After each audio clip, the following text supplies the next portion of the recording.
And here it is. It is here. Roll up, ladies and gentlemen. One man went to Mo. Here it is. It is here. Here I am. Hope you are there. The session commences and your company is required. The afternoon slot, morning slot, evening slot, depending on what part of the world you are in. That first slot that we do in the day, that commences now, slightly later than we usually start it, but we start it nevertheless. If you are available, then avail yourself of the session. You know the usual protocols. You click on the like button as you're coming in, and you click on the subscribe button if you are not already subscribed to the platform. So let's do that thing that we do one more time. So gather, let's go through the session together. One man went to mow, the eagle has landed. Anthem. Mr. Albert Congo raises the flag of the new nation. Nigeria, we hail thee, our own dear native land. Though tribe and tongue may differ, in brotherhood we stand. Nigerians old and proud to serve our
All right, let's try this one more time. I only forgot to plug my computer into the power and then it just shut down. So, I mean, I've only been doing this for at least 1 year now, the live streaming.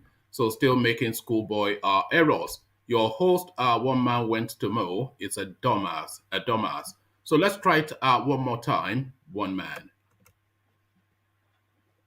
Anthem.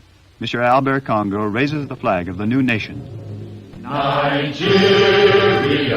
we hail thee, our own dear native land. Though tribe and tongue may differ, in brotherhood we stand.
And there it is right there.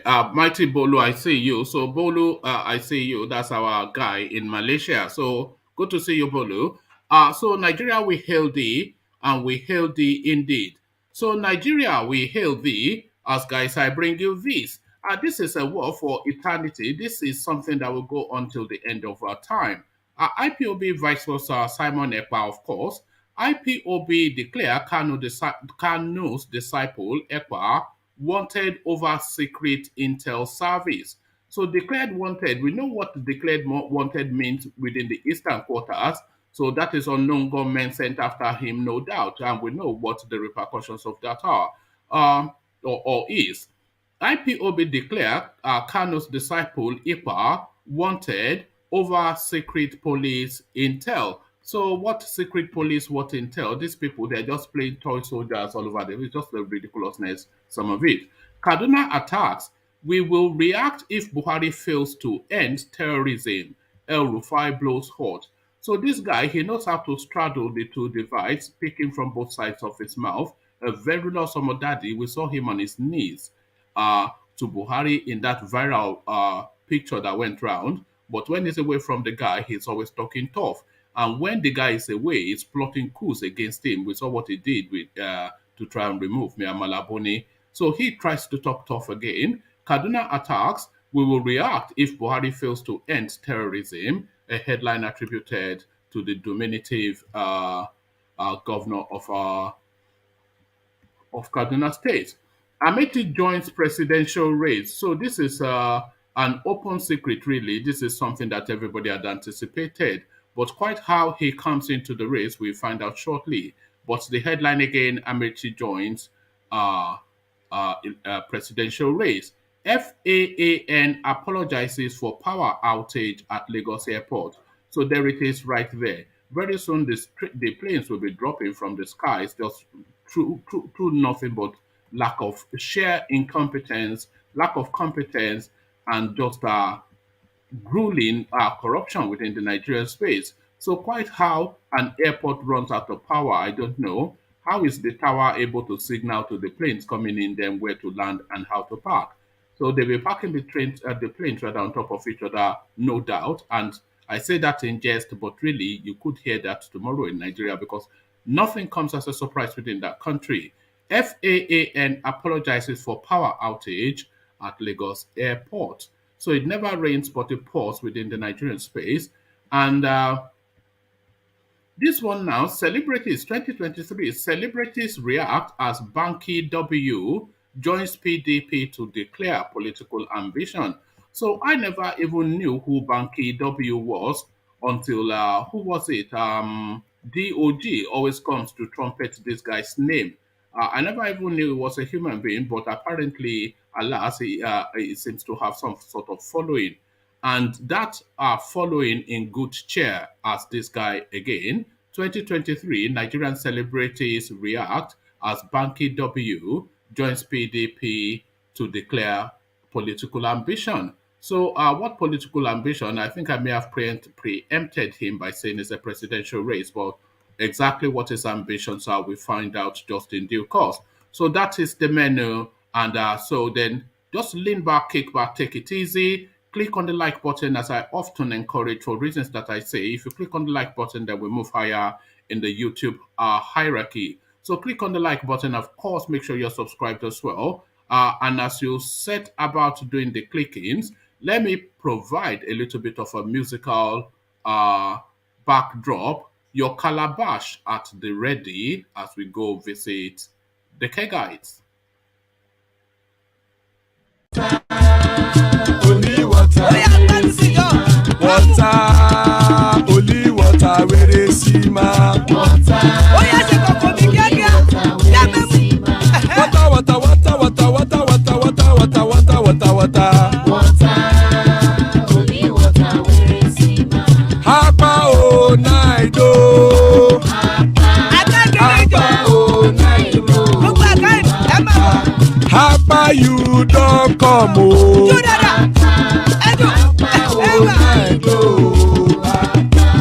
Hapa oh night oh.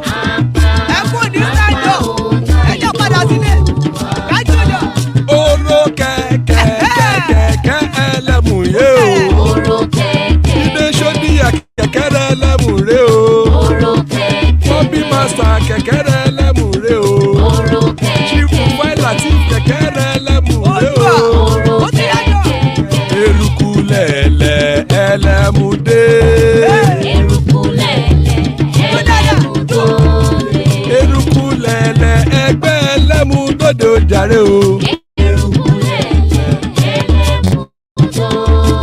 Eruku lẹ̀lẹ̀ Ghana ti dé ẹgbẹ́ bọ́dì o. Ọmọ ẹlẹ́yẹ ẹ̀yẹ o ó dilé o. Olúyẹ̀lá ẹ̀yẹ o ó dilé o. Petro Soname ẹ̀yẹ o ó dilé o. Petro Sodunke ẹ̀yẹ rẹ̀ ó dilé o. Ẹlẹ́kọ̀ọ́ ọ̀run mú ìní o.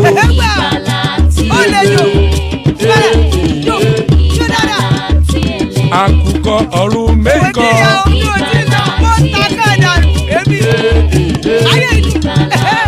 Ikú kò ní rí wa gbéṣe o.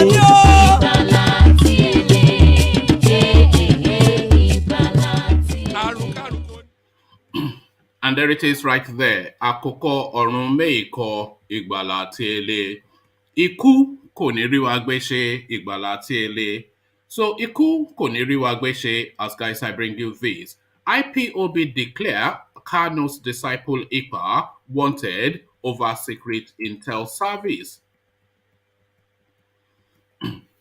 Outlawed Igbo separatist group, the Indigenous People of Biafra IPOB, has declared Simon Ekpa, the self-styled disciple of its leader Nnamdi Kanu, wanted over the purported launch of a secret intelligence service by a breakaway faction of the group run by Ekpa.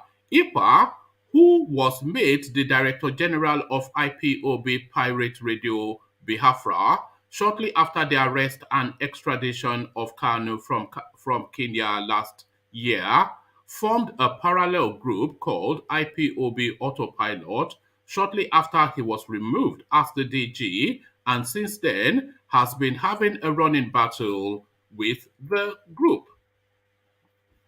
In a statement declaring Ekpa wanted and issued by IPOB Media and Publicity Secretary Imam Powerful on Saturday, the group acknowledged that though the secret intelligence service known as M-Branch was a brainchild of Kanu, it had not yet been approved for launch, contrary to Ekpa's alleged launch. Whilst disowning Ekpa and his version of the M-Branch, Powerful also claimed was never part of the IPOB family, as his activities were rather suspicious. IPOB has been existing long before Simon Ekpa, an autopilot group, came on board. Simon Ekpa and his group are neither part of the IPOB worldwide family, neither do they subscribe to our operational methodology, and people should therefore stop associating them with the revered IPOB under the command of Mazi Nnamdi Kanu, Powerful said in a statement made available to correspondents. Henceforth, they and the general public are put on notice to desist from using the name of Mazi Nnamdi Kanu, ESN, and IPOB to defraud the unsuspecting public or for any of their activities. Ekpa and his group should stop their attempts to ridicule and debase the institutions our leader Mazi Nnamdi Kanu sacrificed all to establish. We want to put it on record that Simon Ekpa is not and has never been a member of IPOB. We want to clarify that M-Branch, which these dissidents are claiming to be forming, was commissioned by Mazi Nnamdi Kanu many years ago before launching ESN. IPOB's M-Branch personnel do not have a uniform. M-Branch is the IPOB International Secret Service. They are not in uniform, just as Secret Service people anywhere are not in uniform. So anybody claiming to be forming M-Branch with a uniform is on its own. Yeah, essentially that is it. So they declare him wanted, but what does that mean within the understanding that we have of IPOB and their activities? So being declared wanted by IPOB is essentially start to dig that 6-foot grave, because they will send unknown gunmen after you. Is that not their modus operandi? Kaduna attack. We will react if Buhari fails to end terrorism. El Rufai blows hot. Governor Malam Nasir El Rufai of Kaduna State has said he would not hesitate to bring in foreign mercenaries to fight terrorists in the state if the federal government fails to end the incessant attacks. The governor stated this on Friday while speaking with journalists shortly after briefing President Mohamed Buhari on recent attacks in the state. Reacting to the Abuja Kaduna train attack and the general insecurity in the country, El Rufai said the state governors may not have a choice but to find means of protecting the lives and properties of their people if the federal government fails. Speaking in Hausa, El Rufai said, I have complained to Mr. President and I swear to God, if action is not taken, we as governors will take action to protect the lives of our people. If it means deploying foreign mercenaries to come and do the work, we will do it to address these challenges. Correspondents report that gunmen have been on rampage in Kaduna State, killing unsuspecting residents and abducting many in coordinated attacks. So that is the latest development there within that space. So they are going to set Buhari aside then to commission foreign mercenaries to come and address security situations in the space. So rather than set Buhari aside and act outside of him, why don't you just invite him to step out of that office, which for 6 years now, 7 years now, he has patently shown a lack of capacity to hold. So, I mean, what are we doing exactly? Rather than you going to commission uh, foreign mercenaries, which is outside of your powers, why don't you ask this guy to step down? If he claims to be a patriot and he patently cannot do anything to, because Obasanjo told us that don't expect any more from Buhari. He has done all that is within his capacity. He said that about a year or so ago, and this is exactly what is playing out now.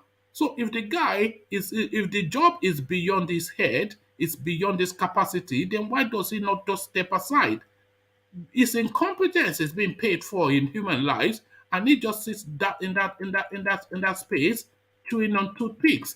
It's a ridiculousness, it's an annoyance as well, you know. But there it is. Amechi joins presidential race. Minister of Transport Mr. Rotimi Amaechi has joined the 2023 presidential race, correspondents can report. Whilst Amaechi has not made a formal declaration of his presidential bid, correspondents at the weekend cited a brochure prepared to sell his candidacy to Nigerians. Amaechi, a former governor of oil-rich Rivers State in southern Nigeria, has been rumored to be nursing ambitions to become president after Mohamed Buhari, in whose government he has been serving for almost 7 years as transport minister. In line with the power sharing, in line with the power zoning arrangement agreed amongst political leaders since 1999, which rotates power between the North and South, the presidential ticket of the ruling All Progressive Congress APC will move to the South as President Buhari, who has been serving his second term, hails from the North. The 86-page brochure the 86-page brochure titled Qualified to Serve has on its cover a quote from Amaechi. I believe that the destiny of Nigeria can only be best actualized in the context of one indivisible and united nation. What is required is for us to continue to work towards a nation in which doors of opportunity are open to all our citizens, irrespective of ethnicity, creed, class, or circumstance. On the back page of the brochure is another quote from the minister. We must give meaning to democracy so that every Nigerian can find a place and a voice in a land of free men and women. We must deploy our diversity to increase our strength. We must make our streets and highways, and now forests and farmlands, safe again for all Nigerians to fulfill their individual dreams of a good life so that together we can actualize the manifest destiny of this blessed land. Also in the brochure are photos of the minister in different Nigerian attires, a picture of him and his wife, photographs with President Buhari on various occasions, photos with former President Olusegun Obasanjo, General Overseer of the RCCG, Pastor Enoch Adeboye, and the photos of the minister with Vice President Yemi Osinbajo, who is also aspiring to succeed Buhari. The whole of page 3 of the brochure has the name of the minister boldly printed and translated into English as follows: Chibuike, God is strength; Rotimi, stand by me; and Amaechi, who knows tomorrow.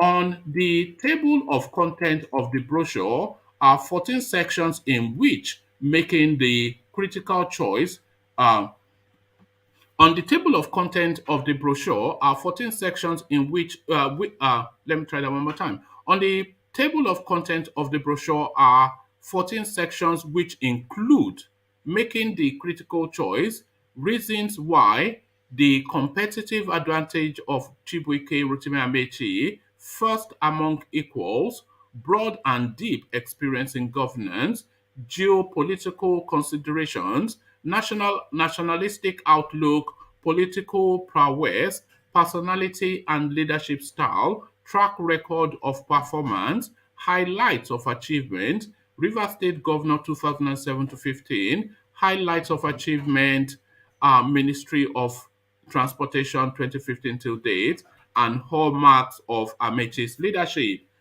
Courage, leader. So these are the hallmarks of his leadership. Courage, stamina, and resilience are listed as part of Amechi's competitive advantage. The brochure also infographics of his the brochure also has infographics of his achievement as Rivers Governor and as Transport Minister. So there it is right there, an 86-page launch towards the presidency. So from that to this, FAAN apologizes for power outage at Lagos Airport. The Federal Airport Authority of Nigeria has apologized for the power outage at the Muritala Mohammed International Airport, Lagos. The apology was contained in a statement by FAAN's acting general manager, corporate affairs, Faithful Hope, something or the other. The correspondents had reported that many passengers were stranded over power outage at the departure lounge of the Muritala Mohammed International Airport. The statement reads, FAAN wishes to apologize to passengers and other airport users that witnessed a temporary power outage at the Muritala Mohammed International Airport, Lagos, at about 23:15 hours yesterday, April the 1st, 2022. The outage, which was as a result of yesterday's rain that came with very fierce wind and storm, a natural occurrence, affected one of our feeders and consequently resulted in the temporary disruption of power supply at the D wing of the airport. However, our engineers quickly discovered the fault and liaised with the Ejigbo Duty/Area Control Office of the Power Holding Company of Nigeria and together resolved the problem. Normalcy has been restored at the affected area. So there it is right there. Planes dropping out of the sky. This is the latest development, Buhari style. So this now the last readout. 2023, Nigerian celebrities react as Banky W joins PDP to declare political ambition. By the way, I never even knew who this Banky W is. Nigerian celebrities have hailed their colleague and music executive, Bankole Wellington, also known as Banky W, who openly declared his intention to run for the House of Representatives seat in the general election 2023. So I actually thought he was going for president. Correspondents earlier reported that Banky W, via his Twitter handle on Friday, emphasized on the need to infiltrate major existing political parties to build a better Nigeria. He also revealed that he would be contesting for the House of Representatives seat in the 2023 general election. I would like to announce that I will once again be answering the call to serve by attempting to secure a ticket to represent Eti-Osa Federal Constituency in the House of Representatives on the platform of the People's Democratic Party (PDP), Banky W wrote. He said some people may not understand or agree with his decision to run or his choice of platform, but I have learned that we must engage with Nigeria where it is, not where we hope that it should be. As usual, some colleagues of the singers stormed his comment section to pledge their support whilst hailing the award-winning singer uh, for his attempt. Weird MC wrote, "This one is done by the special grace of God." Uh, Jemima Osunde wrote, hashtag blah blah blah, and so the usual orisas. So there it is right there, Banky W for a House of Rep. So there it is, whoever Banky W is. So Baba Akure, I see you. Are you there, Baba Chief Apoilua now? I keep calling you Baba Akure still. Good to have you. Good morning. I mean, good afternoon or whatever. I don't know. Yeah, wherever you are. I think it's afternoon you are anyway. It's afternoon I am. What are you? Are you morning there? Yeah, 10:30.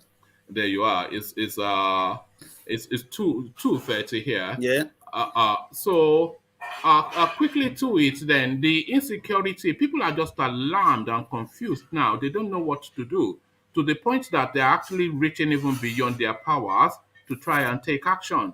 Rufai saying now that if this doesn't stop, he himself will import mercenaries to tackle, because Kaduna seems to be the epicenter, the theater of activity of real insecurity in Nigeria. In the last few months. Yeah, even is it that they're killing them in southern Kaduna? They're attacking airports, they're attacking trains, they're attacking the road, they're attacking everywhere. So in alarm, he's saying now, look, I will import mercenaries if you cannot do anything about it. So what are you making then of the alarm of the little man from Kaduna State? Well, it is very shameful and very disappointing about the security situation in Nigeria. As a matter of fact, I'm very sorry. I do not have any hope for Nigeria. That is the truth. Because though we may believe that southern part of Nigeria is little bit safer than northern part of Nigeria, but this is showing that Nigeria is gone to dog. What Rufai is saying, like you said maybe he should have said to Buhari that he should step down or something like that nature. Well, they are not going to do it because they still playing game and politics with the lives of their own citizens, because it affects them most. So they still believe that they cannot take him out. He has to finish his term because this is our term. So let them continue and finish it anyway. And in other hand, for him to go beyond Buhari, saying that he want to go and recruit some fighters from other country, if that is what is going to make his state safe, if he does has that power, so be it. Because we cannot continue like this. Even if something is affecting North, it still affects the whole Nigeria. Because when you hear the news in abroad, they are not going to say, it is only affect Kaduna. They will mention Nigeria. Because at the rate we keep saying, this guy only has 11 months left. At the rate that these people are killing, they would have wiped out Nigeria within these 11 months. In fact, a month is even long with the way things are going in southern Kaduna and Kaduna to be specifically. Before it was Borno State, we are aware that everything is terrorists took over the state, but now it is Kaduna State now. They took over airport. 2 days after, they bomb train on demotion. It's not even up to 24 hours.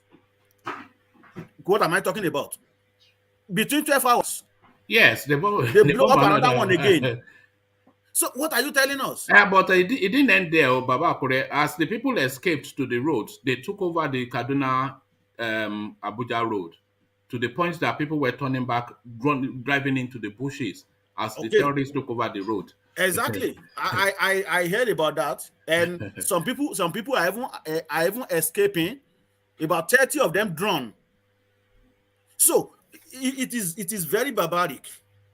If that is what is going to solve security situation of Nigeria, but it will be very shameful in front of the whole world that the so-called Nigeria that went to maybe we should pack shame first, or if we need South Africans to come and or Israelis who are real experts at these things.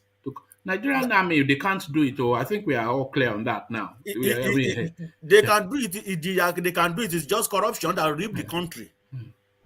It's not that they cannot do it. They can do it. How can you justify when you send somebody to war front and you want to give them gari, agbado, cassava? No, those are good food. You keep, why you they say don't this gari now? We all grew up on Eba now. Are we not Eba eaters? You give them gari and Eba. That's balanced diet agbado, now. That's balanced diet. So is that agbado they give British Army? No, the yellow one now. The yellow one. The yellow one. It is very funny. If you don't take care of your servant, how do you think they are going to have seal to fight? If you owe them, you see most of these people that they send to war front. Do you know how much they pay them? Some of them they get more than 50,000 naira per month. 50,000. Is that money that somebody will go and kill himself?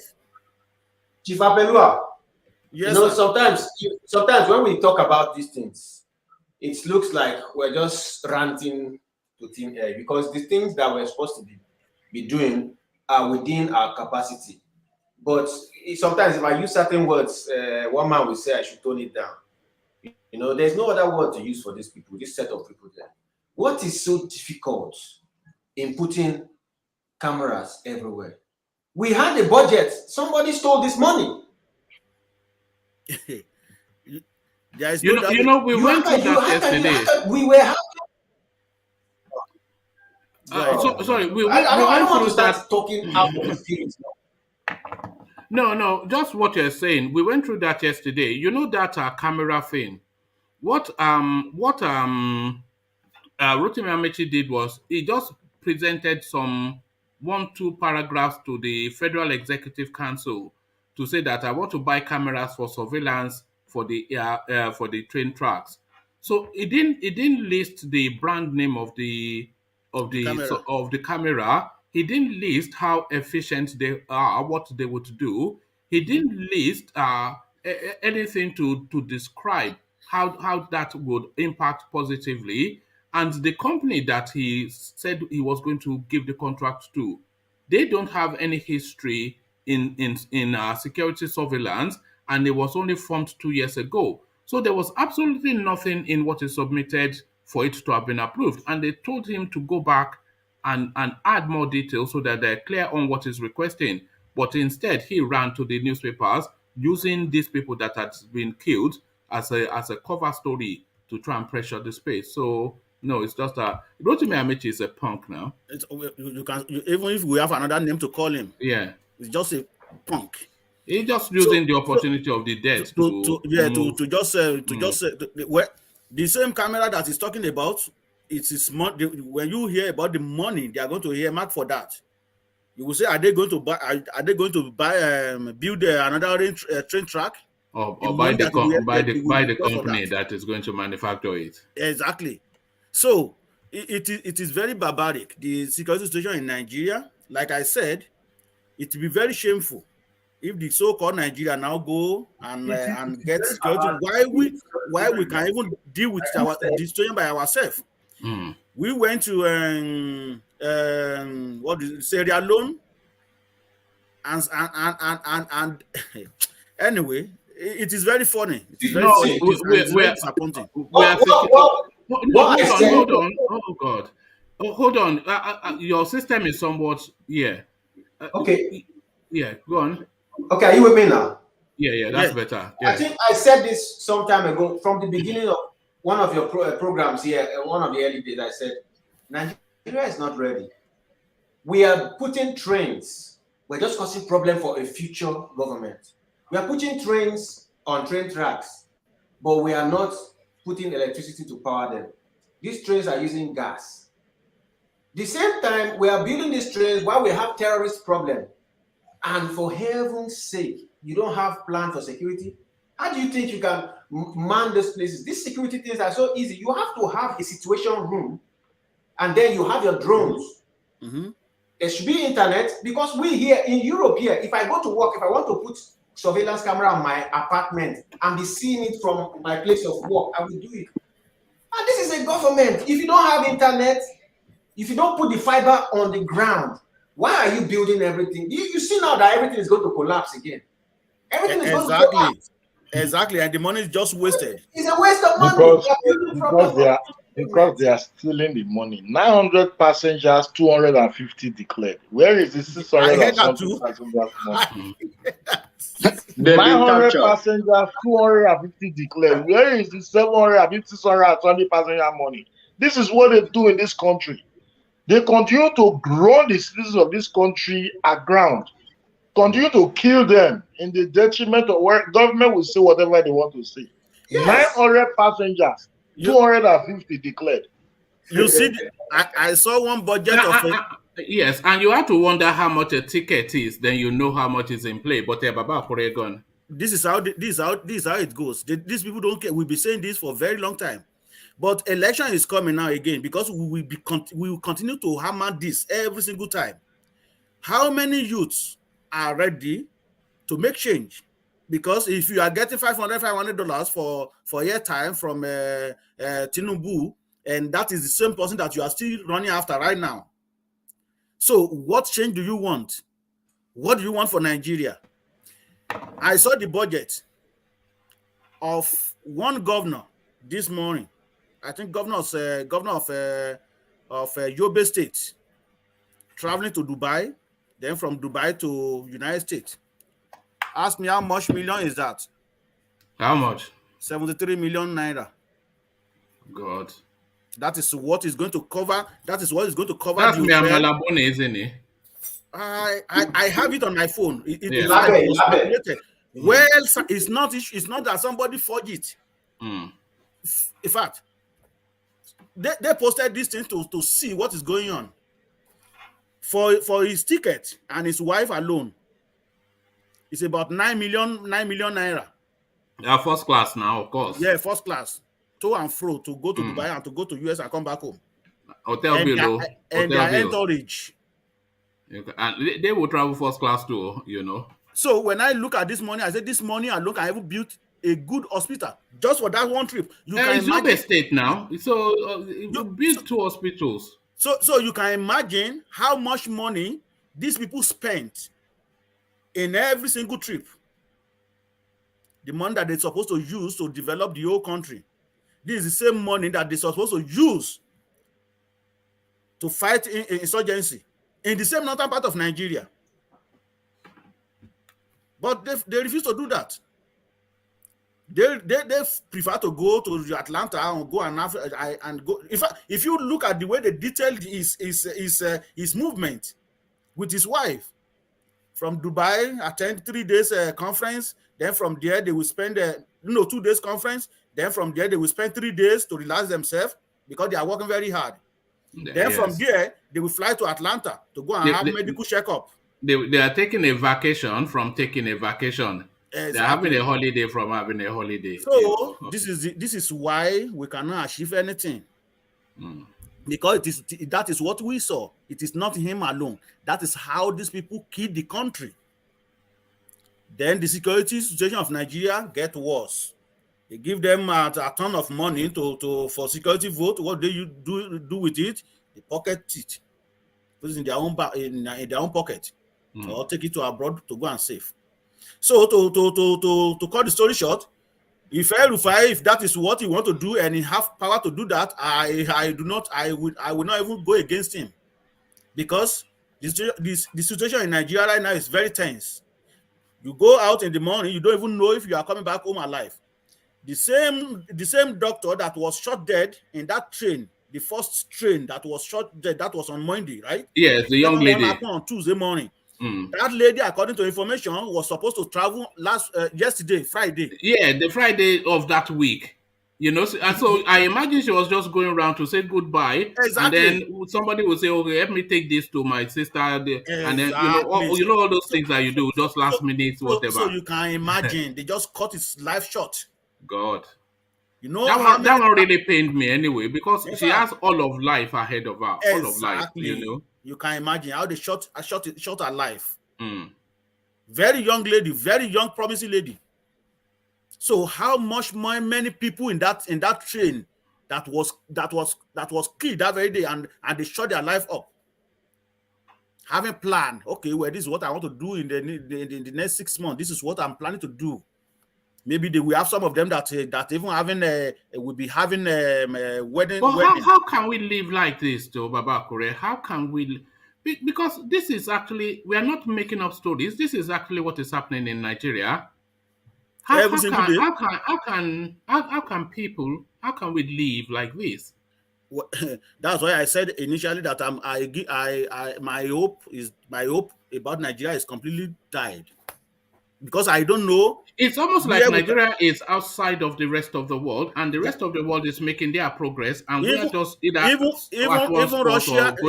back. Even Russia and Ukraine is even better than Nigeria, because if you can imagine, if a citizen of a country said in newspaper that I prefer to stay stay in war zone than go to my country of birth, you know that.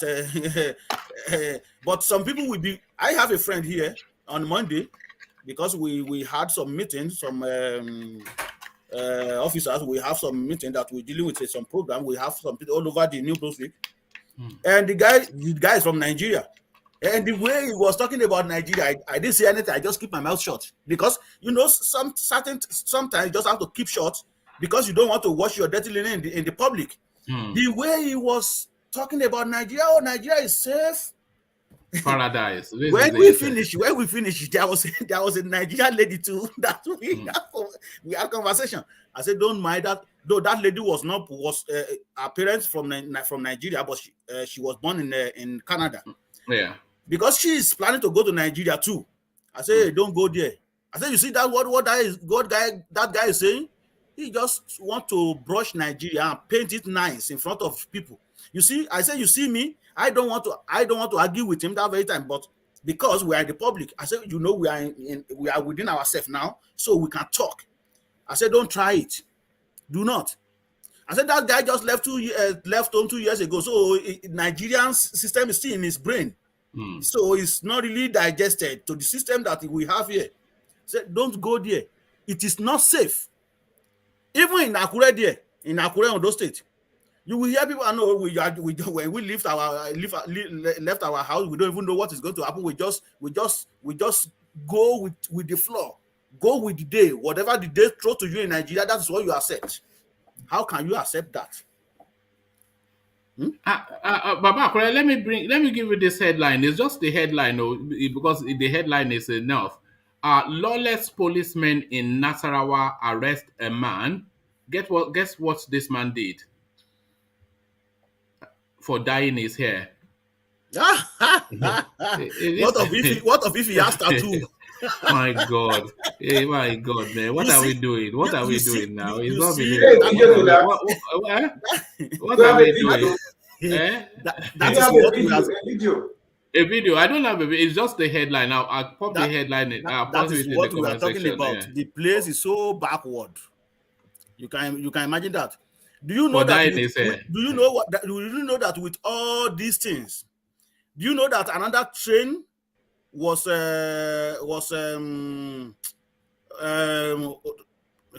had accident yesterday? We should vote outside PDP and APC in this country. And according to information, about 50 people died in that train crash yesterday. Though that train is moving, Train moving delay. some goods. Do you think Nigerians are too primitive for train service? Are they too primitive for train? I'm not going to say that.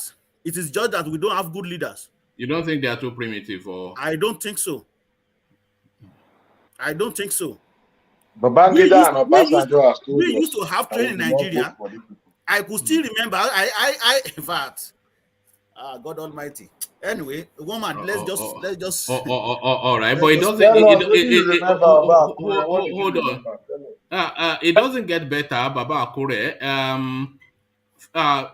Federal Airport Authority apologized for power outage at Lagos Airport. So Muritala Mohammed International Airport, the departure lounge, there is no electricity. Then so how does the tower then signal to incoming planes? That is exactly what I'm going to say. If you don't have light in your runaway, how is the plane over there going to see where they are going to land? Torchlight now, torchlight. They will give pilot torchlight. They will be pointing torchlight. Or they can use a headlight. You know, the one that hunter usually used to go to the boat. Yes. Unbelievable. It is very, very funny. Anyway, you see, not the local airport or the Muritala Mohammed, which is the first. You know, airport of Nigeria. What take them? They know that there could be the power interruption.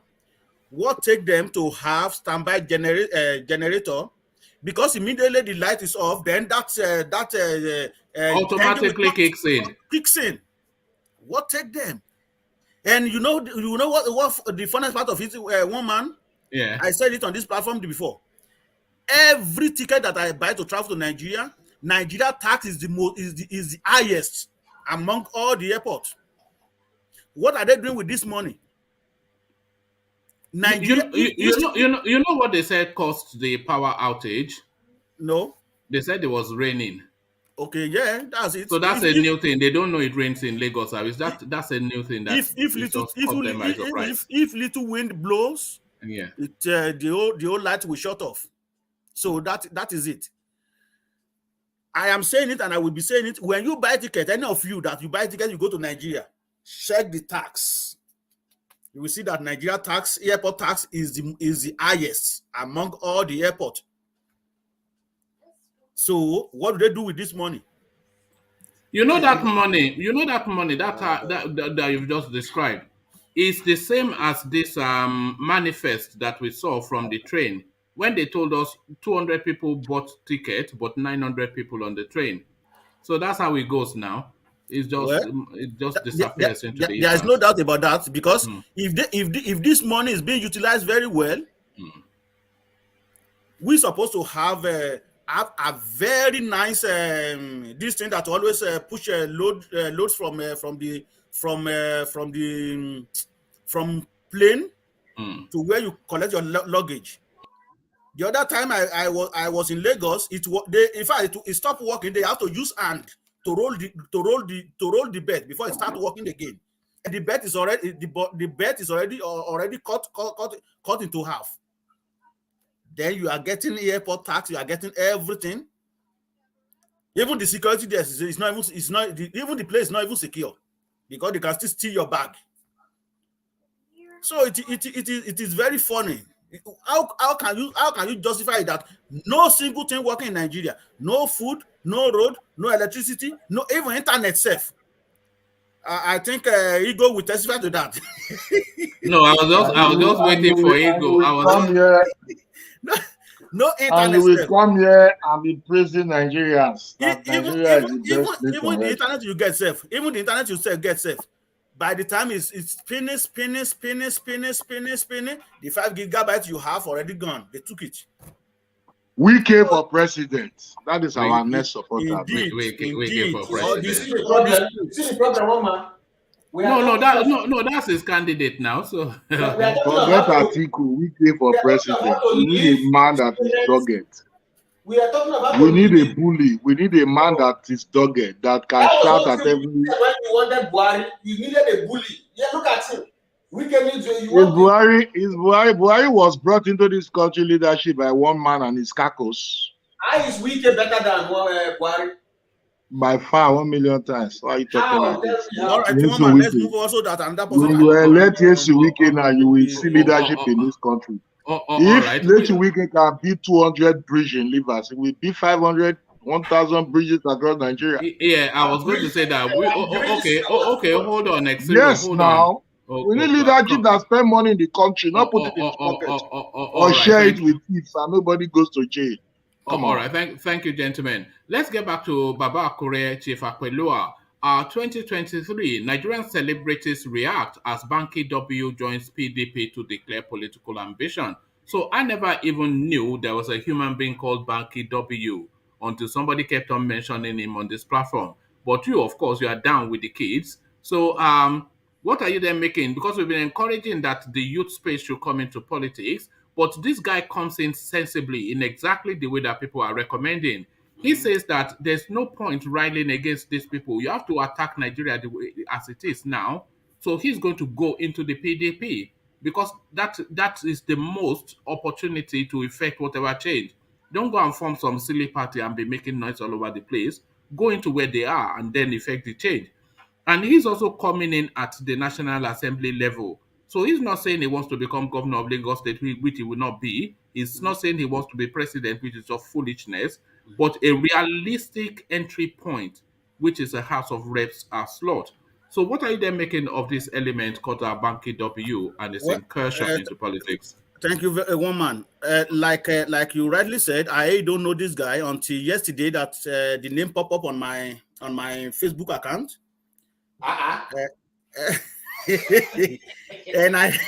And I read through it and I saw some comments. I thought you were in the clubs doing all the. No, are you not a nightclub? I don't know him. I may. One man, the tired guy. Nigeria is funny. You guys don't know Banky W. I don't know. It's a different generation now. You know. I don't know him, but what people really talk good about him. They said that he shouldn't have joined PDP or APC. He should have just go into different party. That if you join PDP, there's no way they will corrupt you. Which like me too, I have the same mentality. Because if you are honest, one honest person cannot beat 100 people. You have to get out of the place. So the best thing for you is to go and meet those people that you believe that you are in the same campus. If you are so generous, you are so nice, like people talking about you, and you come and join some groups, then it's going to be a very big problem. And to me, it is good that youth join the race, but I will like them to join different party, form their own party, and all the youth can support them rather than PDP or APC. You know the reason? Because these two parties, they are very corrupt. So there is no way you join them, you will corrupt. I'm going to cite an example of our dad. That is Desmond Elliott. We all believe that, Desmond Elliott is a very nice person, good, and all kind of things. But what happened? During NSAS, we saw his impact, because he was one of those that say, they have to sanction media. They have to do this because this and that. All these kids, and he calling us, we are his age group, calling us his children. Desmond Elliott is just a common criminal. So, and he's another APC criminal. It's a punk. In his constituency. When they went and he put sanitizer and borehole and they put his name on it. They just gave opportunity and come to the media space to talk rubbish. So now, he was lucky he was talking from fire. He would have collected one from Nigerians. They used to give people collection here. So now, don't you see the wife of Obiano when he collected? When Chris Tucker collected, are you going to blame me now? You have collected something like that, Desmond Elliott. Are you going to blame me now? Or those people that don't really believe in youth? What happened to the guy in Kogi State. Is he not a Yeah, youth? yeah, Bello. He's just Yaya Bello. declared. He's just declared. Yes, I know. But what has he done? Absolutely nothing. What happened to you know Aisha Buhari in the last election? She was kneeling down on the rostrum that forgive him. We know he has not paid salaries. Okay. And they told us he was re-elected. Somebody that didn't pay salary. Exactly. But he didn't win the last election. No. Of course, we know that. We know their games. What happened to this Dino Melaye? What happened to him? Yeah, that was Baba Salah. You see, it is very funny when we're talking about youth self. There was a guy. He was one of those House of Rep in Akure South, because Akure not Akure South. They joined them together. Then they will have to provide one representative. Do you know what he said? He was in US. He lived quite well in US. You will expect such person to come to Nigeria and now use the knowledge that he had in US and use it for the betterment of his people. What did he do? And what did he say? He said, boy, Nigeria is the best place to make easy money. And what did he do? Absolutely nothing. He made easy money. Exactly. He made that was the only thing that he made easy money. So you will not blame us now that we don't really have trust in the youth that is joining either APC or PDP.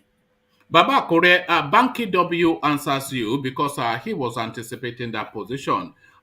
He said some people may not understand or agree with his decision to run or his choice of platform But I have learned that we must engage with Nigeria where it is, not where we hope that it should be. As usual, some colleagues of so that's what he's saying, that you must engage with Nigeria where it is, not where you hope that it should be. And where Nigeria is at the moment, unfortunately, is with the PDP or the APC.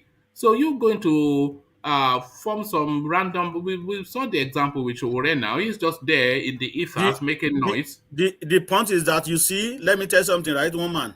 It is just our youth, they are not wake up yet. It doesn't really matter which party any youth take their candidacy. It doesn't really matter. Because our youth, most of them went to school and the school didn't go through them. You are very correct about Akure. Their brain are dead. The youth of this country. They believe that if we don't join PDP, if we don't join APC, nothing is going to happen. They already been weaponized with poverty. Win from any party, but it's not like that. In Western world, you can be a independent candidate, and you can still win your seat. But our youth, our people, they are not ready. Even if you are talking to people, say, oh, you don't vote for this person, you talk, they will say, oh, if I will collect this money, because at least I will use this money to cook okra soup today. If I don't collect it, they are not going to. They will still win, and they will put somebody that they want. Why don't you justify your conscience? Why don't you do what is needful? Why don't you perform your civic rights first? Trust yourself. I'm going to vote for this person. It doesn't really matter. Either he lose or he won, or he win. But our people will say, oh, let me just collect this 5,000. At least he will cook okra soup today. Chief Apelua. Yes, sir. I'm hearing you, zero. Yes, sir. Is there anything wrong in an old person doing something right so that it can affect the generations after? There is nothing wrong. There is nothing wrong in that. So do you know that if the elders now change certain things in this constitution, it will flourish the younger generation? Because we are blaming youths, but the problem lies with the elders. If they change the constitution now, things will flow naturally. The youths, the best of the youths will come out, but they don't change it. And that is why people like Banky W, look at what he's forced to do, going to another evil party. I mean, how is he going to impact positively in that setting? There's no way. He's just going to. I think his music is not favoring him anymore. He's just trying to retire with politics. Because there's not going to be better. It's not going to be better than Desmond. He can't. He will have a godfather there. He cannot work independent. So what is it changing? That is exactly what I'm saying. That is exactly what I'm saying, because we've already put our trust in a lot of youth that joined APC and PDP and they didn't do anything. So there is no the situation of to make Nigeria better is in the hands of youths. If they don't take action, like work collectively, not Banky West join PDP and one join APC. Because there is no way they will have a godfather like Ezio said, and this godfather is also corrupt, and these are the people that will be controlling them. Oh, this is what you have to do. I have this candidate, this person, and if you don't do that, they will start messing you up, setting you up, do all kinds of things. Well, yesterday I wanted to ask you about Yinka grandson, but you left before I got to you. So I had a meeting yesterday. That the very evening. I was trying to show two of them together. All right. So because I know you have interest in that space, so he has been locked up in the UK now for 4.5 years for essentially calling for the savaging of the Igbos and the Hausas. So what are you making of that, set against the backdrop of Nnamdi Kanu's activities in the UK as well? So is that justice, but should equal measure be given to Nnamdi Kanu as well? I think somebody mentioned here yesterday maybe that government of Nigeria spoke to British and said, well, all these people they are working against Nigeria from your own country and stuff like that. I heard that. That could be well so, because this guy has been saying all this for a very long time, not today. It has been saying that before even Yoruba Nation. Like somebody said, I heard from him about Yoruba Nation first. No doubt about that. But it got to a stage where I started deflecting from the main issue and how to attack some people, how to send some people home, how to do this, how to do that, how they will recruit. But that guy talks too much now. 1 million OPC, and they will fight Nigeria. I mean, all kind of things. So I think that was exactly what happened. Maybe Nigeria government, these people, they know how they do their things. Speak to their counterpart in UK, and this is your country is being used to throw stones into our country. So you guys. But why didn't they do that with Kanu, who was more of a, because nobody knew Yinka grandson. Even I was surprised quite. A few people yesterday. One man, he knows him very well. You see, one of the problem with Nnamdi Kanu is that the way Nigeria goes about it is very, very wrong, right? Even when they arrested him in Nigeria and he was attending court, he never jumped bail at that time until when they came to his house. That was when the whole problem started. So why do you think British want to give amnesty to Igbo people or Ipob at that time? Because the way government of Nigeria attend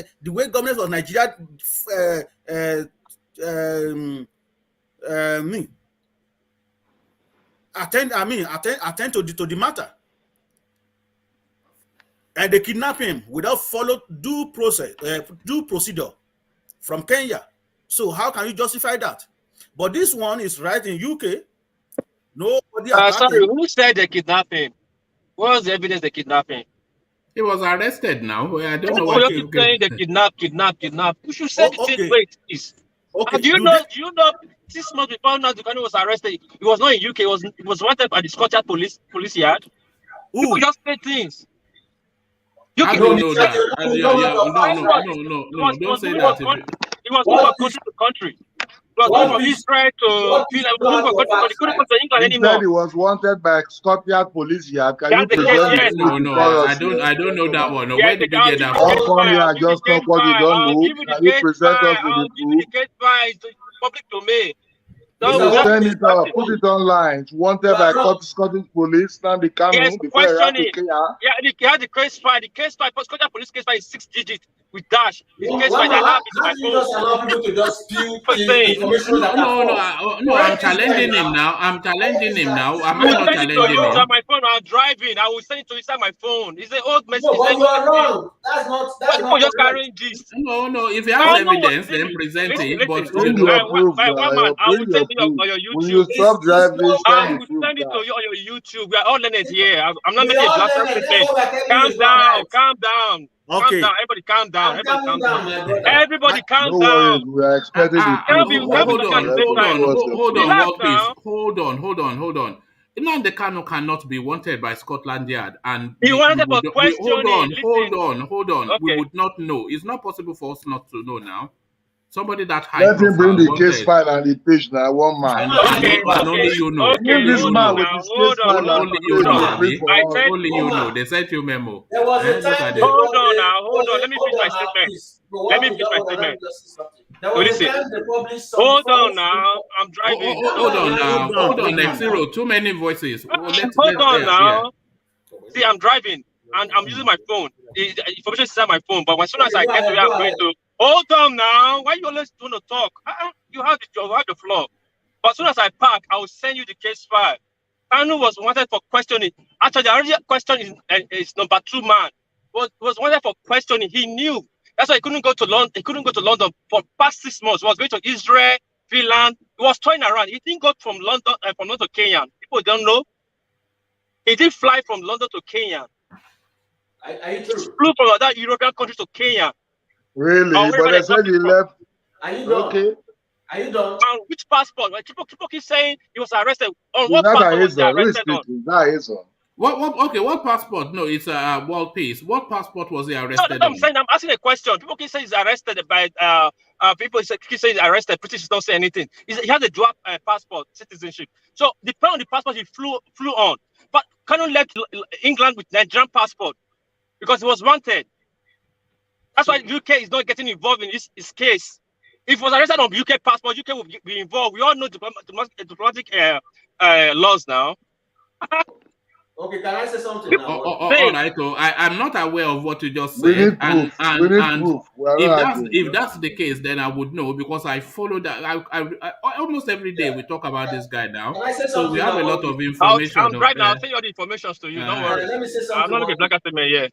Let me say something. I think what quickly, Xero, and then we go back to what you're trying to say. I'm not an Nnamdi Kanu apologist, but I think what you're trying to say, because I followed this guy's story a lot. There was a time a false information came out that he's wanted by, I think a politician said, yeah, Interpol is looking for him, Then after that comment by that politician in Nigeria, I think it's the information for the minister or something, he came out the next day and said Interpol is not looking for him because he has no business with Interpol. And Interpol, somebody went and did the research and asked Interpol, they didn't find his name on their list.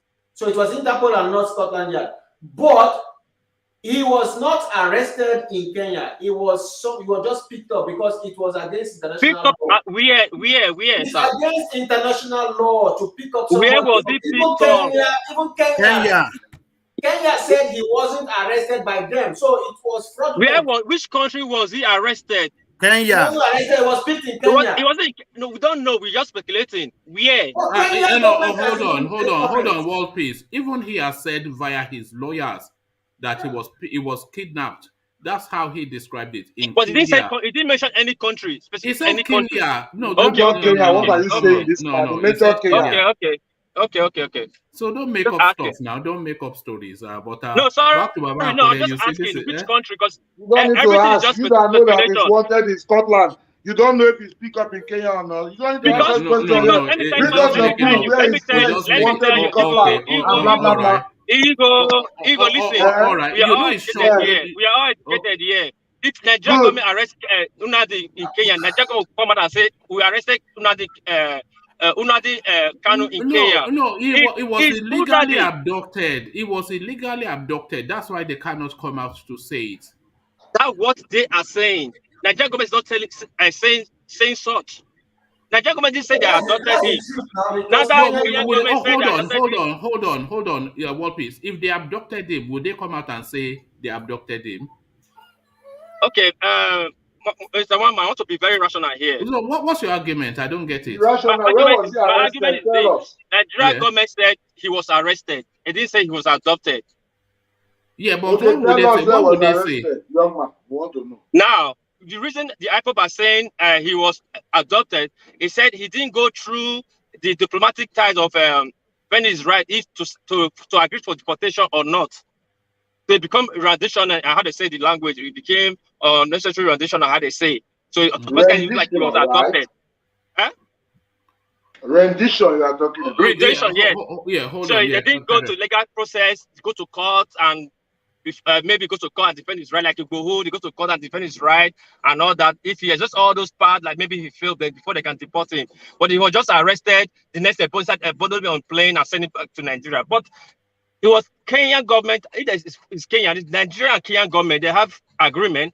They have ties. If you are arrested by Kenyan government and they hand it back to Nigeria, there's nothing wrong there. Oh, hold on. That is why Nigeria is backward then, because you are saying something that is not in line with practices. You cannot arrest somebody in one country and just send them to Nigeria just like that. You need to go to court. The court of that country will now give you extradition to send them to Nigeria. Yes, that's why I'm saying we are learned here. If Kenya admit he was arrested in Kenya. That's what Kenya is saying. They don't admit. Yes. But what are you saying? You are confusing me somewhat. I don't know if anybody understands. Okay, let me say. Okay, let me get this. Let me say to you properly. Yeah. Kenya did not admit he was arrested in Kenya. Yes. And that means he was not adopted in Kenya too. If he was not arrested in Kenya, he was not kidnapped in Kenya. All right. So what happened to him? That's what I'm saying. That's the question we have to ask. Where was he abducted? Which country? That's where we start. And okay.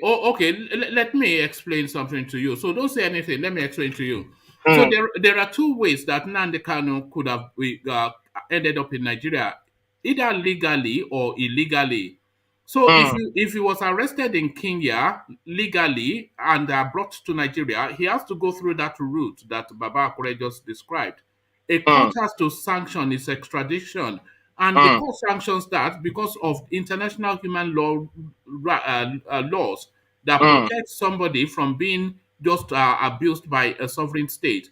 So he has to. So if he's done it legally, he has to get a court order.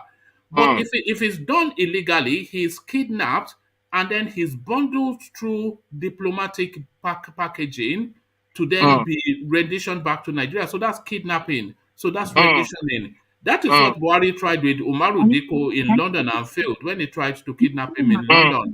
So if Nigeria kidnapped him in Kenya and illegally renditioned him to Nigeria, they are not going to tell you that they did that today, because that is flouting international law. Do you understand?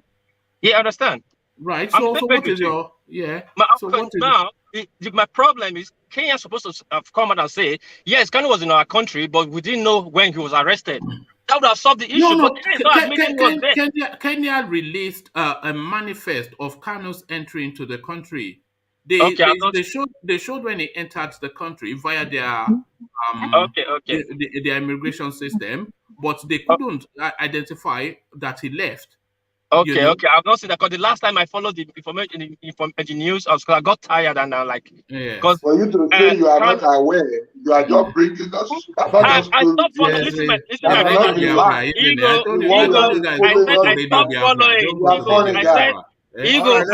worry, we understand that you are not following. We understand now. That's for you to come and be painting different narratives. I'm not painting different narratives, Mr. Ego. I stopped following. It's not a crime. All right, if I talk to 70%, it's not a crime. All right, let's get back to Baba Akure to round off his thoughts on Yinka grandson. So, like you said, there's a lot of issues that make the case of Nnamdi Kanu stand out against that of Adeyinka grandson. Because the way that we'll be discussing, the way he was arrested, the way they want to shot him dead when he was in Nigeria. So all these things put together. So That is my own take on that anyway. All right, brilliant. Thank you, Baba Kure. So, Baba Kure, let's go on for reasons of time to Igo, who is quite keen to share his thoughts. But Igo, let me take you to Rotimi Amaechi, who has now published an 86-page document to declare his intention to run for president.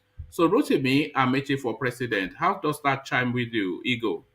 This page document of what? What's the content of this 86-page document? What he wants to do for Nigeria, or the money he has stolen from the federal government and from River State? What is about the 86-page document? Okay, it has a 14 section table of content, and some of them include making critical choices. So this is why it's declaring reasons why the competitive advantage of Rotimi Amaechi, first amongst equal, broad and deep experience in governance, geopolitical considerations, nationalistic outlook, political prowess, personality, leadership style, track record of performance, highlight of achievement, River State Governor, highlight of achievement, Transport Minister, a hallmark of Amaechi's leadership. He has courage, stamina, and resilience. So that is what he's saying. So this is it. Wike for president. This is where we are now. Well, good luck. Not Wike, sorry, Amaechi. Rotimi Amaechi. Good luck to Amaechi. If he's declaring and he has the support of his party, and he can have the tickets for the 2023. Well, good luck to him. But I don't believe Amaechi will win an election in this country.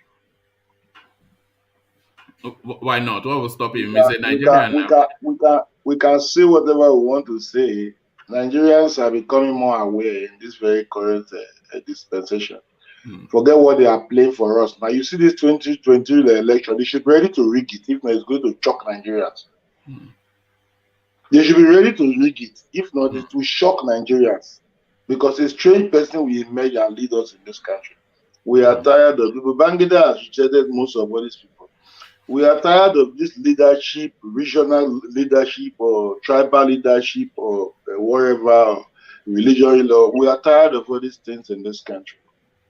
And the way the North are going for it, that is why you see a Wike always backing for this article, Tamboa and these people. When it was time for them to give him the ticket during his challenge to Buhari, nobody argued it with him. Yes, there was some contest, but they handed it over to him, article. The party is not telling you now that they want the power to come this place. You are arguing with them that you must take it to the North. Article will not win election in this country. This PDP, my APC, the only person that have the chance to win for that APC, I've said it before, is Osibanjo. If they think that Tinubu will defeat people, yes, I'm not saying not going to be a good president. I'm not part of his supporter though. I'm not saying, but he's too old to lead us. Then when you come to the side of the PDP, whatever, because Wike, Rotimi Amaechi, I don't see anybody giving him ticket to run for the president. Well, I don't know the plans of the cabal. Then when you come to the south, you will see the power tussle between person like Wike and Peter Obi. These two people, the South South will be looking onto them because Bangida has told us that we should rule out Atiku, rule out Tamboa, rule out Saraki, rule out. When did they say that? They visited him of late now. Don't worry, they following the news. I just saw that one online. I don't know how true is it. They visited him of late, about 4 of them. He told them they should leave this power and you will follow the news now. Don't worry, you get information soon. So he's not showing any of his support beyond. He said to vote for someone that believes in Nigeria first, not region or from here or from here. If Atiku should be doing the right thing by now, he should raise the Southern leadership up and support him. He should not come and be telling the Southerners who have given him all his support all the years and he has failed to defeat Buhari that he should come and give him the other chance. He will not rule this country. That one is just the fact. We should look for leadership from the grassroots. Come on, we need some other people. That's my take on Amaechi. I wish him good luck. All right, brilliant. So El Rufai, now fed up with Malam Buhari's incompetence, is threatening to bring in mercenaries from other countries to come and address the insecurity that is epicentered within Kaduna State. So if Malam El Rufai, of all people, is conceding that Buhari lacks the competence, rather than him bringing mercenary, why doesn't he just invite his popsy to just step out of that office. He has not done anything in 6-7 years to indicate any competence, and we cannot afford what's to come before this guy leaves office. Well, you know, it's political season. And then when you hear some of these northerners speak, you should be very mindful of what comes out of their mouth. It was this Rufai that is telling Nigerians that Buhari is the most competent, is begging him to run for second term. It is this Rufai that has been championing the Buhari-led administration as the #1 in this country. Now it has got to the stage, 2 months to leave office. It's not telling Nigerians that he's going to do this, he's going to do that. While we admire him as a wonderful minister during the Obasanjo era in Abuja, we also admire his courage and his leadership in Kaduna. He should lead us well. He should not mislead us in this country. He should lead us well. He should stand by the word. Most of these people should be standing by what they've said in the past and defending it. That coming to the end of the whole train ending and come and be telling Nigeria a different story on political purposes. And Buhari must understand that one of his key men in that region is that Rufai, is the person who championed the movement of that guy. Apart from Tinubu from the south or wherever, or from the south. So if Rufai is not going against his boss and making decisions, come on, he's a controversial leader. He can do anything. Rufai is someone you cannot predict. So whatever decision Rufai makes, I support him. Because he's a leader and he has his own ideas. All right. Do you know who Banky W is, Ego? Yes, I know him. He's one of the musicians like the Davido. Are you a stranger? He's also a musician like the Davido. All right. Well, a musician no more. He wants to go to the House of Reps, but he is looking for tickets within the PDP. But a lot of people are attacking him that why would you go to the PDP? Who are some of the parties that have destroyed, who alongside APC have destroyed the country? So he responds that, look, there's no point in going to form some ridiculous new party or go and join some obscure party that stands no chance. So if you want to effect change, then you have to do it from within. So I have to go and join these people. This is where Nigeria is now. So there's no point in just being some loudmouth Aluta guy just. Yes. So what are you making of his argument for joining the PDP? And also, what we have been recommending for all these youths coming into politics is to start at a lower base to get their footing and grounding in politics before they reach to higher political offices. So he's coming in at a decent entry level, which is the House of Reps. So if he's 4 years there, then he can have ambitions towards Lagos State Governor and then from there propel towards the presidency. So that is the trajectory, not just some obscure guy just popping into the space and say, I want to be president. So what are you making of Banky W's politics, Ego? In the first place, that guy, I know him to be one musician who formed a party in the last election. I think it was Modern Democratic or whatever, MP, whatever. And then he lost to that son of Obanikuru in that Etiosa. I thought he did very well then. And then now he's coming again. The problem is the Nigerian youth, average Nigerian youth, have been weaponized with poverty in this country. They don't even know they are youth comrades again.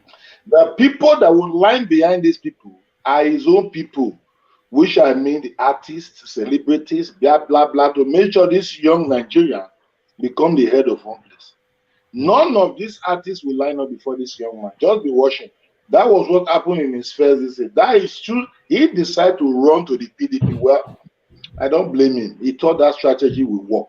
Let us see how far he can come. But all these music people, they are coming out to hail him and support him. How many have you seen? How many? Actually, we see how many will support him. We are here watching. Banky W is what I gave platform to the Whiskey and all. He brought them out, the Whiskey and all these new artists you see today. I said they should support him and make him the next leadership there because he ran before and lost to the Obanikuru son. We want him to run this time and win. So celebrities should line up behind him and make him a young representative of this choice or whatever, so that we can know that the Nigerian brain, the youth brain, are still intact. To me, their brain is being weaponized by poverty and money and whatever. Nobody think I should see this youth in this country, bros, forget it. I said yesterday that they don't have a brain, and people were attacking me. Of course, we know They that don't even attack you. What you said they is are just the very right thing. They clever have brain, they can challenge in law, medicine, engineering. Or they have the best brain there. But politics, they don't have political brain. That's where the brain is supposed to lie is the political brain, because we need young leadership in this country, not the medicine. Because a young leader that will create those environments, those enabling, those facilities, those whatever, what you wanted to build, whatever you want to be built in this country, is those young brain, versatile, that can do this thing for you. Not 78 years old man, an ancestor. Because what do you want to tell her? In the English way, what are we talking about? So this is the situation we are in this country. Banky W, his people should rally behind him. His decision to go to the PDP is not bad, so that he can have some certain level of support. Because the modern party he formed was unable to push him to wherever. Maybe if he was in one of these big party like PDP, and then he challenged that guy, he might have defeated the guy with the mercenaries and the Togri and everything that they used to, because it's all about that. Are you still there, Ego? Yeah, I'm here. All right, brilliant. Thank you. So might have defeated him. Yeah. So this is the position. The PDP is better for him because he has a lot of people in the PDP. They can support him. It's a big party. That's just the thing. They have to join a big party. Never mind going to, because people are saying that if you join the big party, then you are not the change, because what we want is something completely away from these big parties. But if you don't join the big party, you will be in the wilderness for however long it takes. We don't know how long that might take. So one man. So he had his own party before.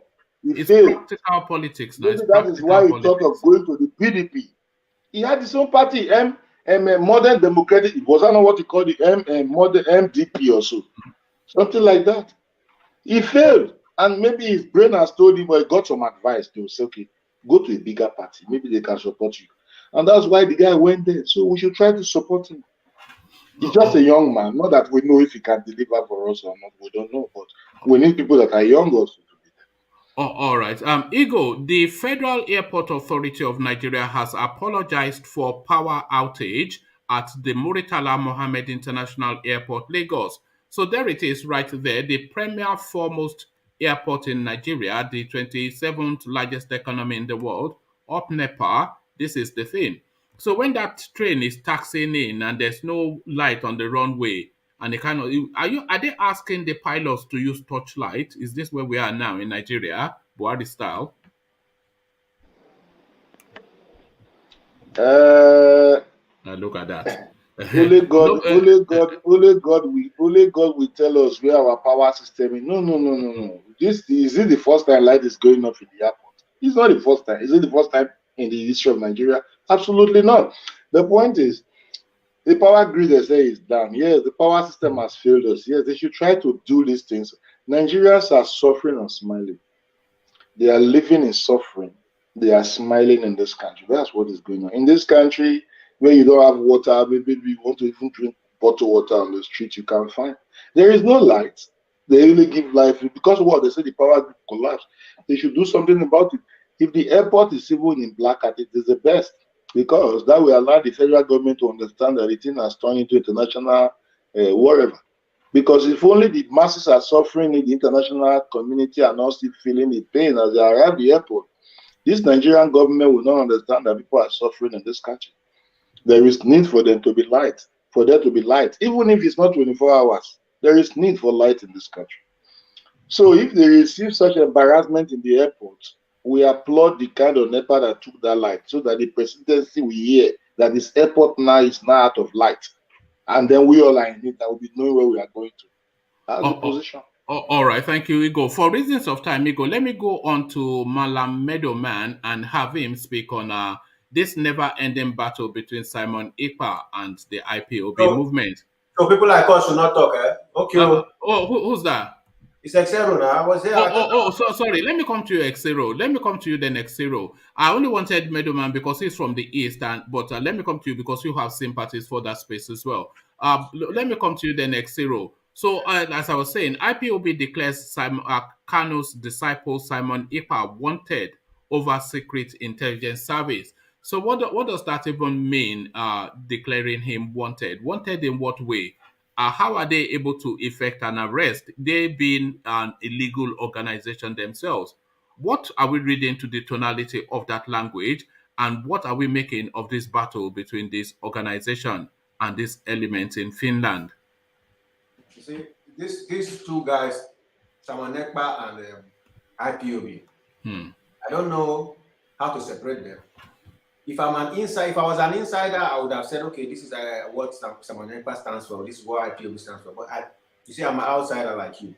But what I see here is there's becoming a faction issue here. Like every other thing that starts, you always get factions, middle way into the struggle, and then you start seeing people speaking with divergent voices. I've seen from skits from Ekpa, where he's commanding that they should sit at home, whereas there's another group that thinks they shouldn't sit at home, you know. So, and these issues of DOS did this, DOS they didn't do this, you know. Nobody knows who is in charge of this movement since Mr. Nnamdi Kanu went into prison, you know, or was arrested. So it's been like this. I don't understand. But is the language though of declaring him wanted that I don't understand, because the only people that I know that declare people wanted are sovereign states, and that is an alert then to their security agencies to effect the arrest of that person. So IPOB is not a sovereign state; it's an illegal organization. It doesn't have a police force, and it doesn't have power of arrest. So what does declare him wanted mean? Is that unknown gunmen? Is that signaling to unknown gunmen? Well, I don't know who wrote that story, because Well, Simon, what is it? Ima Powerful. Ima Powerful has been on one end, like I've heard before. It's from one end because when Nnamdi Kanu was arrested, there was a struggle of what are they going to do with the sit at home. So Ima Powerful made a statement sometime saying there should be no sit at home, everybody go to work. And then another group said, no, we should sit at home on Mondays, you know. So I think Ima Powerful is the DOS directorate, the one in charge of DOS. Why Ekpa, as I learned, was the person directed by Nnamdi Kanu to lead the affairs. You understand? But there is a confusion there, because if there is a structure, you can't just put somebody somewhere else to lead the affair. There should be, you know, a delegation of power so that the structure will continue. That was what I heard as I read it, what caused the confusion. So Simon Ekpa is on one side, the DOS is on one side, and there's been a clamor that the DOS has misappropriated funds or something like that of that nature. I don't know, you know. But what I see is a power tussle that is helping nobody. Nnamdi Kanu can simply, through his lawyer, pass a message to whomever and say this is his authentic position on issues. So all this other news and it's just to set further confusion into their group. You know, that's what I think. So why is Nnamdi Kanu not directing, as you've just said, via his lawyer to say this is what I want? Is he too busy with his own wala with the Nigerian state? That to tell you one thing, that the group is broken into factions now. Because if it was still the same group as we used to know it, it's just for him to pass a message and it will get to the ears. But if there's divergent news here and there are two, you know, prominent figures, Ekpa and Powerful, then you know that the group is divided. All right, thank you. And El Rufai's insistence that he's going to get foreign mercenaries, since now he's considered that Malam Buhari has failed. Is that politics, or is that him just fed up? Yeah, this is something I like to talk about.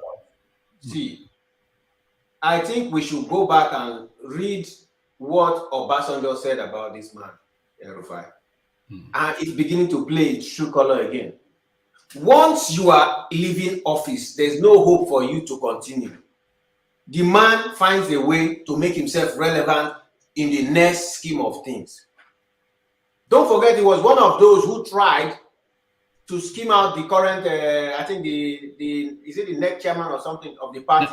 Yes, Mia Malabuni. He was roundly embarrassed when after he came on national TV to say the president has given them a go ahead to change the guy, only for the guy to continue, because even the INEC said that it's not possible for you to do this. The same guy now has used that anger to start facing Buhari.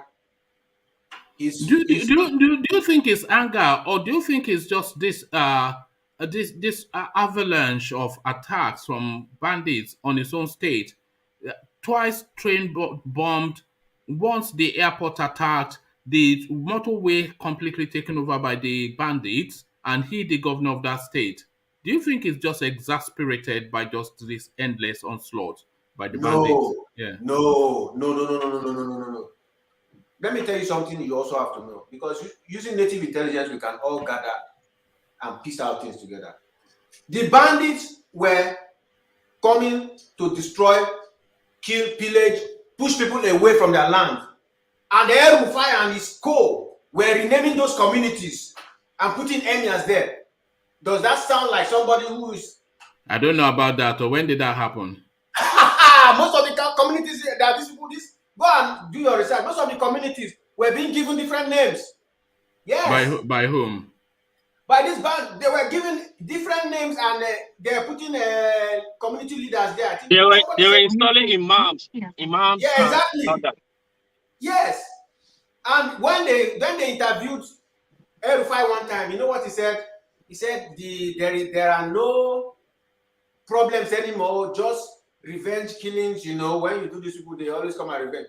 How can a governor accept that there should be revenge killings, and revenge killings are not crimes? Where did the soldiers disappear to when there's curfew? Under his watch. Do you know what El Rufai said once? He said, if you kill a Fulani man, it's a debt repayable. It's a debt payable even in 1,000 years. Yeah. So we cannot now say that it's outside of these things, you know. No. This man is strongly within it. He's just making himself relevant to the next leadership, because Buhari's time is up. And don't forget that they embarrass him so much. Bringing in foreign mercenaries. Who are you bringing foreign mercenaries for? I think there's an agenda to all this that's going on. Sadly, not for his own people. Yeah. You know? They're not actually killing Fulanis. People should understand. They're not actually killing Fulanis. They are killing the Hausas, the Christian Hausa mostly. Yeah. They're not really killing the Fulanis. They are putting land to the Fulanis. Yeah, let's say from Najan Lekoko. Come in, Najan Lekoko.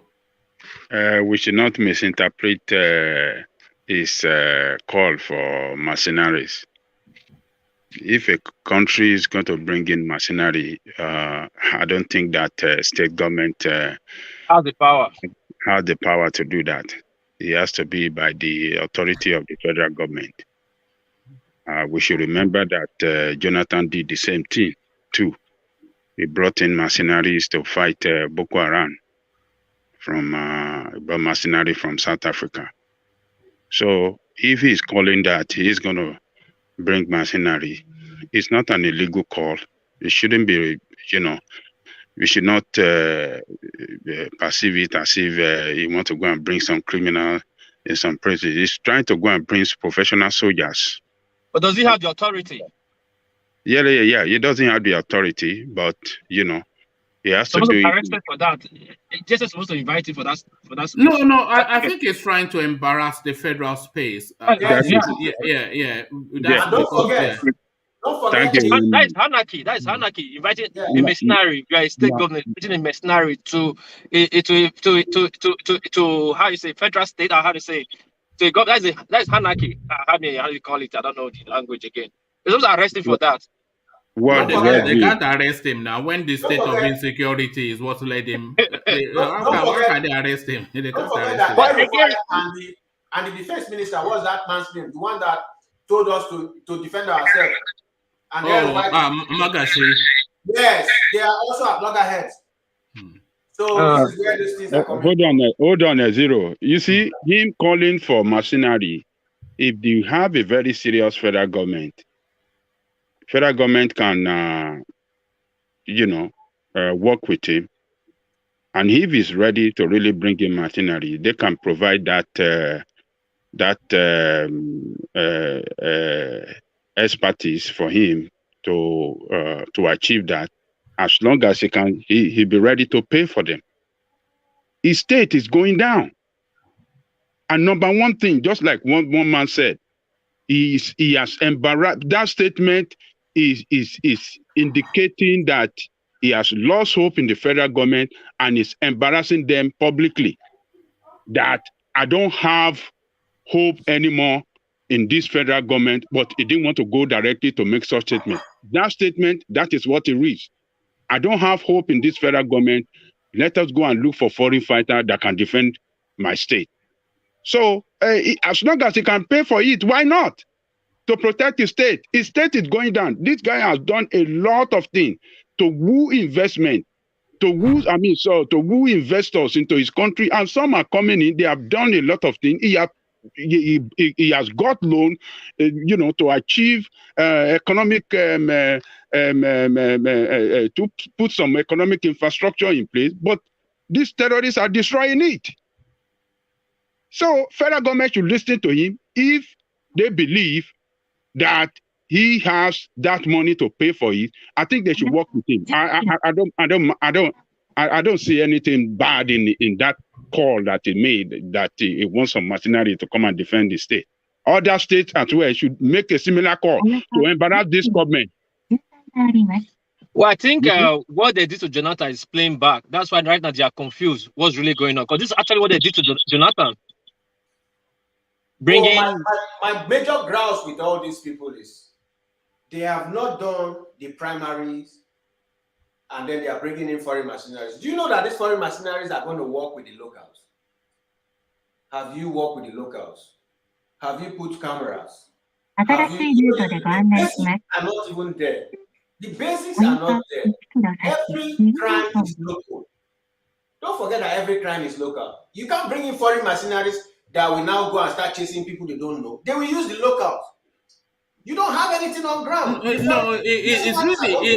really to coordinate the space, because the foreign mercenaries, they have no sympathy with any ethnicity, or they have no stake in any politicking. All they will do is to use high technology and a bank of experience to attack that space. So it will be like a dispassionate something or the other. They say, so when they catch a few of these people, they're not going to look at him as Fulanis or something or the other, or Igbo or whatever. They will sweat him for information and then go to where he says and then they'll quickly, because they don't have the sentimentality of a Nigerian security personnel. They're there to do a job, and they will go in and just wipe it out. This was what we're seeing in Borno now, when Jonathan brought South Africa in and they were able to hold elections there. Yeah, and you saw how it ended. Immediately, Buhari but most of this Fulani that is coming to do all these things, they are from the neighboring country. They know. No, they are not, because the lady that gave an account on Arise TV, she told us that they are not Nigerians. She told us, and she was carrying a bullet. I'm saying, I said they are neighboring countries. That's what I said now. They are from neighboring countries. I didn't say all of them. I said there are locals too, because they are locals. Yes, I understand. Most of them are from neighboring countries, and these people know. Rufai, they know. That's why I said this is what they play. Just explain back at them. They know what's going on, but they are confused. Because remember, just check it from the day of convention. This is started. Things started blowing up. And what will blow up. Me and you cannot know it more than Rufai and the governor of Ghana. They know what's going on. They know what's going on. And they know some of the heads. Zulu, what's his name? What's that? Gumi? Knows some of them. He said that these are their people. And they know themselves. Yes. So there are local police too. So they are not, it's not just foreign Fulani. To me, there's an agenda to all this that is going on. There's a big agenda. Passenger has already told us the agenda, but Thank you. Round off your thoughts, F0, and then I'll go on to Meadowman because of, as you know, it's a short session. To round up, I just think that the North has shot itself in the leg, because now they will no longer have the federal might once Buhari leaves and there's a president of a different extraction. These people will keep ravaging them, and they will regret how much money they stole instead of putting this money into securing the North. Because if you look at it, these people are all over the North, and they are working freely, and they are going to do much more damage once Buhari government cannot give the local government the funding. It's just a pity. They are going to suffer more. Thank you. All right, thank you. So now, to give him his full name, Malam Meadowman. So I've never heard such a thing, Malam Meadowman. Look at that. So no Megida, Lafiako. Malam, greeted. So no Megida. Look at that. So actually, I can perfectly. But before I come to you, Meadowman, let me quickly acknowledge Alexander Gomez's super chat that is pointing in the direction of the conversation that just went. It says, give Israeli mercenaries the contract, they will wipe out these haram folks in a month, in my opinion. The president, however, is their commander-in-chief. So he's saying, give Israeli mercenaries the contract, they will wipe out the Boko Haram space within a month. But then, of course, Buhari is a sympathizer with the bandits, and that is really the key point. So thank you for the super chat, Alexander. So to you, Meadowman, let me take you to the east, and the going on between Simon Ekpa and the IPOB movement. They are now declaring him wanted, but do they even have any authority or capacity to make that pronouncement? What are you then making of the latest development within that never-ending spat? One man, why you want to change my name? Did I change it? I thought you came in as that. You added Malam to my name. Oh no! I think I did that a while ago. Okay, all right. Okay, but it suits you though. Malam Meadowman, Megida, Sonu Dezua, Lafia Ko, Lafia Lao. All right. So to the question. It's funny what is happening in that organization, and I think this is happening because I can't hear him. I can't hear him. Yeah, can you speak up a bit, Meadowman? Can you hear me now? That's better. Carry on. So, this is happening probably because of lack of leadership. That is what I think. Now, the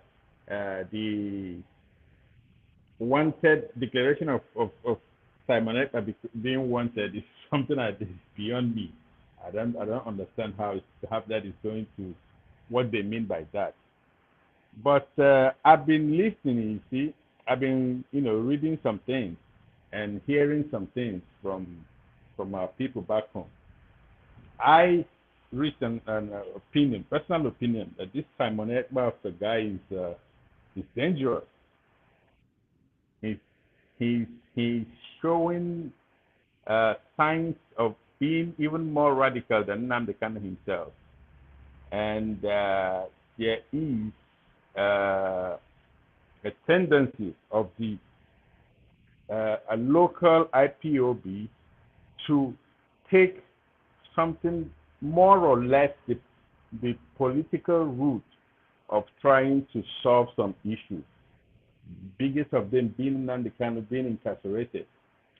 And there is another wing, the Simon Ekpa-led wing, that is keen on being confrontational, and that is really disturbing their progress. And I saw something somebody wrote something about something he was saying about Soludo, because Soludo announced that he wanted the seat at home to end in Anambra State, and this guy was, sort of challenging him not to try it, that he's a criminal, he's been bought, and all those usual how do you call it, sabo kind of language, rhetoric,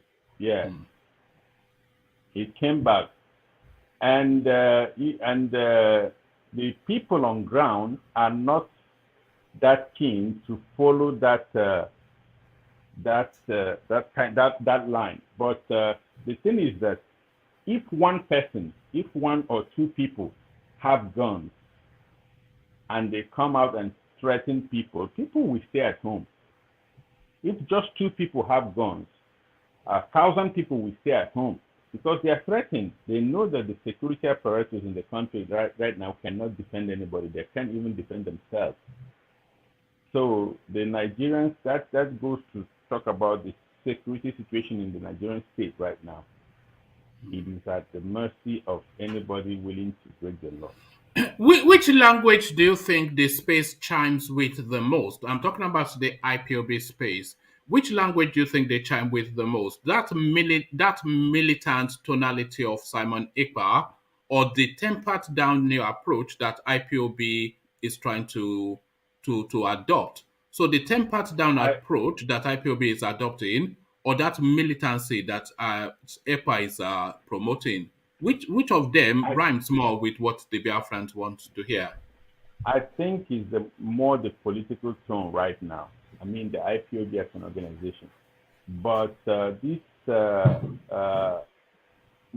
of IPOB, especially those based in the diaspora, they still want to continue with this militant tone, militant way of confrontation. And this tone, the local IPOB is trying to adopt, is due to the disruption it's causing in the lives of people right there, local people. They are seeing it, and they want to, step away. You see that they try to. It's send another man's son to the war front, isn't it? Send another man's son to the war front. Exactly. So you are in the comforts and the safety of Finland, asking them to go and take them on frontally in Abakaliki, whoever dies, Abby. Yeah, and people are dying. Young people are dying, confronting the military, confronting the police. And when the military and the police strike back or attack them, he will be the number one person to come out and say, "Oh, they are killing innocent people." But of course, innocent people are being killed, but because of the incitement he is causing. And what do you think his game is? Because he's new to the space. I know he has been a voice in the wilderness for a long time, but he's new to the frontier of discussion within that space. So he's now newly come into prominence. But what do you think is after Simon Ekpa? I think he's after stepping into the shoes of Nnamdi Kanu. I think that is what he set out to do, and he has a huge following. From what I understand, he has a huge following. People listen to him. He is charismatic, not as charismatic as Nnamdi Kanu, but he is. And I think he has some financial strength with which he is doing this thing.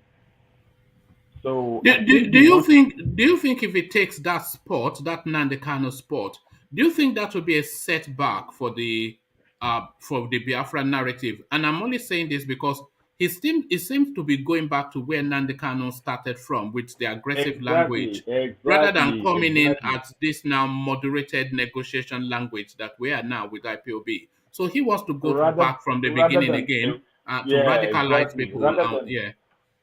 Rather than evolving, because you have to evolve.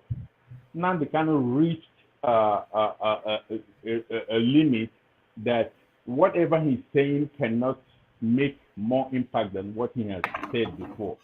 He reached a limit, so it became obvious that the tactic had to change. The movement had to evolve politically, and this guy is doing exactly what you said.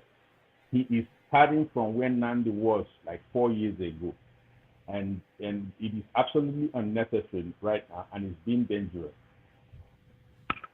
All right, thank So, you.